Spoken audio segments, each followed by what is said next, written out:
என் தமிழ் சொந்தங்களே, இந்த வீடியோ கொஞ்சம் பாருங்க. எப்பேற்பட்ட பண்பாட்டை ஒரு அன்பின் நேயமாக கற்றுக் கொடுத்த மண்ணுங்க இது. பரமசிவன் ஒரு அற்புதமான பண்பாட்டு ஆர்வலர் நம்மிடம் இருந்தார். அந்த மனுஷன் நம்ம கிராமத்து பண்பாட்டை பற்றி ஒரு விஷயம் எழுதியிருக்கிறார். ஒரு துஷ்டி வீடுங்க. துஷ்டி வீடுன்னா தெரியுங்களா, ஒரு இறப்பு வீட்டுக்கு எல்லாரும் போயிருக்கிறாங்க. அந்த ஊரில் உள்ள எல்லாரும் போயிருக்கிறாங்க. இறந்தவன் ஒரு இளைஞன், ஒரு 27-28 வயசு இளைஞன். அவங்க மனைவி, இளம் மனைவி கதறி கதறி அழுதுட்டு இருக்கிறா. அந்த ஊரே அழுதுட்டு இருக்குது. திடீர்னு ஒரு அம்மா, ஒரு வயசான பாட்டி, இப்படி ஒரு வாயாகன்ற சின்ன பாத்திரத்தை எடுத்து வெளியில் வர்றாங்க. அந்த பாத்திரம் நிறைய தண்ணி இருக்குது அப்படிங்கிறாங்க. வெளியிலேருந்து கசகசன்னு பேசிகிட்டு இருந்தவங்க எல்லாம் அப்படியே பேச்சை நிப்பாட்டிட்டு அந்த அம்மாவே பார்க்குறாங்க. கையில் ஒரு 3 மல்லிகைப்பூ வச்சுருக்காங்க. அப்படியே ஒன்றா காமிச்சு 3 மல்லிகைப்பூவும் போட்டுட்டு இப்படி மறுபடி காமிச்சிட்டு அப்படிங்கிறாங்க. எல்லாரும் சரின்னு கண் கலங்கி தலையாட்டுறாங்க. அந்த அம்மா உள்ளே போயிடுது. வெளியூரில் இருந்து வந்த ஒரு நபர் கேட்குறாரு, என்னங்க நடக்குது, ஏதாவது சடங்கா அப்படின்னு. இல்லை இந்த இறந்து போனோம்ல, அவனுக்கு கல்யாணம் ஆகி 6-7 மாதம் தான் ஆகுது. இப்போ அவங்க மனைவி 3 மாதம் முழுகாமல் இருக்குது. இன்னும் 7 மாதம் கழிச்சு அவளுக்கு குழந்தை பிறக்கும்.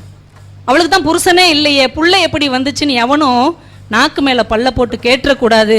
அதனால தான் இந்த சபையில் 3 பூக்களை அந்த தண்ணீரில் போட்டு அவள் 3 மாதம் நிறை மாதமாக இருக்கிறாள் என்று நமக்கு அந்த அம்மா சொல்லாமல் சொல்லிவிட்டு போகிறது. இங்கே எந்த ஒரு வார்த்தையும் இல்லை. ஆனால் அவர்களுக்குள் இருக்கிற உணர்வு அன்பின் பிரதிபலிப்பாக பேசி கொண்டிருக்கிறது என்றால் அதுதான் இந்த மண்ணின் பண்பாடாக இருந்தது. நம்ம ஏமாத்தியவர்களை கூட நேசிக்க கற்றுக் கொடுத்த மண். என்எஸ்கேவே அவருடைய வாழ்க்கையில் அப்படி ஒன்று நடந்திருக்கு. என்எஸ்கே வீட்டு வாசல்ல நிற்கிறார்.